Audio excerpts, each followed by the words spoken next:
On voulait revenir sur cette autre image de la journée. Kim Jong-un, je le disais, il est bel et bien en Russie. Vous allez le voir ici, tout sourire et accueilli en grande pompe par des dirigeants locaux pour la première fois depuis 2019 sur le territoire russe. Là, on est à Kasan, petite ville de l'est de la Russie, près de la frontière nord-coréenne et chinoise. Image filmée par les équipes du Kremlin. 36 heures de voyage. Il doit encore faire tout le trajet jusqu'à Vladivostok parce qu'il y a un sommet et Vladimir Poutine y attend. On va être très direct. C'est quoi le deal ? C'est quoi l'accord ? On en parle depuis des jours, mais ça se précise. Je voudrais qu'on regarde une image au départ maintenant. Une photo, alors ce sont les médias nord-coréens, hein, donc on le précise toujours, avec tout l'entourage, l'aéroport, c'est une image, si on peut nous le montrer, voilà, la photo au départ, ça a été analysé ainsi par Benjamin Creur sur cette antenne. La délégation qui l'accompagne. On voit le commandant de la marine, le directeur de l'industrie et des munitions, le membre du comité spatial et de technologie. Je pense qu'on peut dire que ça résume le contenu des échanges à venir. Oui, l'essentiel du contenu. J'ajouterai quelque chose qui n'apparaît pas encore, l'alimentation. La Corée du Nord est un État quasi autarcique. Vous fermez la frontière comme la Chine l'a fait pendant quelques jours pour montrer sa mauvaise humeur dans les années 2000 pour des bisbilles entre Pékin et Pyongyang. Littéralement, les Nord-Coréens ne mangeaient plus. L'essentiel des ressources financières et industrielles de la Corée sont portées sur le militaire et en particulier sur le balistique. Alors bien évidemment, du côté russe, on sait ce qu'on recherche, c'est-à-dire des armes, des obus et des missiles qui manquent cruellement à la Russie. Mais de l'autre côté, ce qu'on ne voit pas ici, mais ce qui va nécessairement être inclus dans un deal entre les deux pays, c'est de l'alimentaire. Il y a de l'alimentaire, mais il y a aussi surtout des armes et notamment des munitions. C'est de ça dont la Russie manque le plus. La Corée du Nord a-t-elle suffisamment de moyens pour fournir de façon importante la Russie en munitions ou pas ? Alors, à elle seule, bien sûr, non. De manière importante, oui. Quantitativement, c'est très, très difficile de l'établir, surtout aujourd'hui. Et puis, en plus, on ne connaîtra pas les détails de l'accord par définition. En revanche, si vous ajoutez à la Corée du Nord un petit peu de matériel iranien, un petit peu de matériel turc, un petit peu de matériel d'autres États plus ou moins parias, ça vous donne de quoi colmater. Je dis bien de quoi colmater, parce que l'armée russe, depuis 18 mois, nous montre qu'en réalité, elle était incapable de mener à bien les opérations qui correspondaient aux objectifs de Vladimir Poutine. Alors l'image qu'on va attendre, bien sûr, c'est celle de Kim Jong-un et de Vladimir Poutine, les deux hommes potentiellement côte à côte. On va parler de quoi ? Quels seront les mots à utiliser dans les prochaines heures ? Est-ce qu'on doit parler d'alliés ? Est-ce qu'on doit parler d'amis ? Je rappelle que Vladimir Poutine, récemment, a voulu souligner la longue histoire commune des deux pays. Il a dit il y a 3/4 de siècle, l'Union soviétique a été la première à reconnaître le nouvel État souverain qui est apparu sur la terre coréenne. Ou est-ce l'alliance peut-être un peu bancale des deux mises au banc du monde? Ou alors c'est davantage cette troisième hypothèse que je retiendrai, et j'ajoute que c'est le retour d'une amitié. Pourquoi je dis le retour ? Parce que la Corée du Nord est restée intrinsèquement stalinienne, au dernier degré. On le voit et on l'entend tous les jours.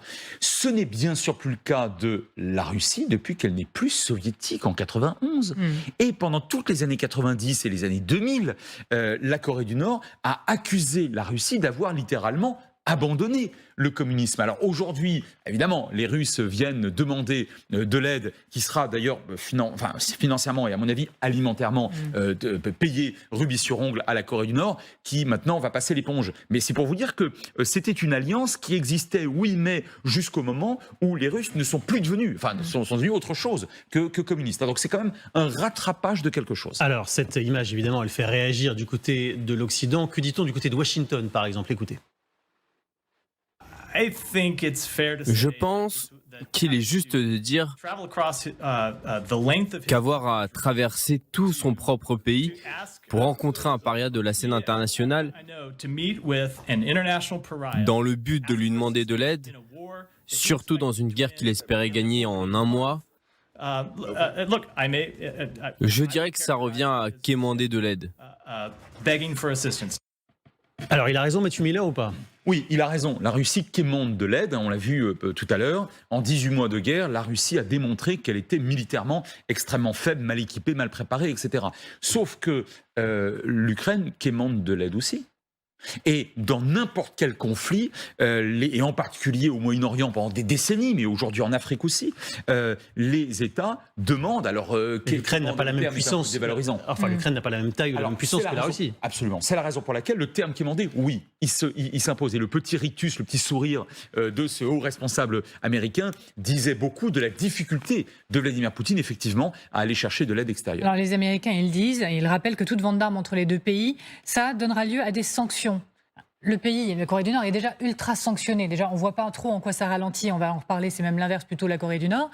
Mais que peuvent faire en réalité les États? Ce sont que des mots, des déclarations et après quoi? Non, je pense qu'il n'y a pas de possibilité d'établir des sanctions supplémentaires pour la raison que vous avez dite. La Corée du Nord est un paria absolu pour les États-Unis. Vous ajoutez un cran, c'est la guerre. Donc, et les États-Unis ne feront pas la guerre à la Corée du Nord. Donc, avec la Russie, il reste encore quelques possibilités. Mais de toute façon, là, le problème, c'est pas la Russie. Le problème, finalement, c'est la Corée du Nord qui, en principe, ne devrait pas avoir le droit de soutenir la Russie. Donc, d'autres États sont aussi sous sanction. Mais, encore une fois, la Corée du Nord, de toute façon, elle en est déjà pleine totalement de la part des États-Unis. J'ajoute un dernier point, si vous le permettez. Oui. La Chine et l'Inde achètent du gaz naturel et du pétrole, même si c'est à prix cassé à la Russie, laissent passer un certain nombre d'armes aussi.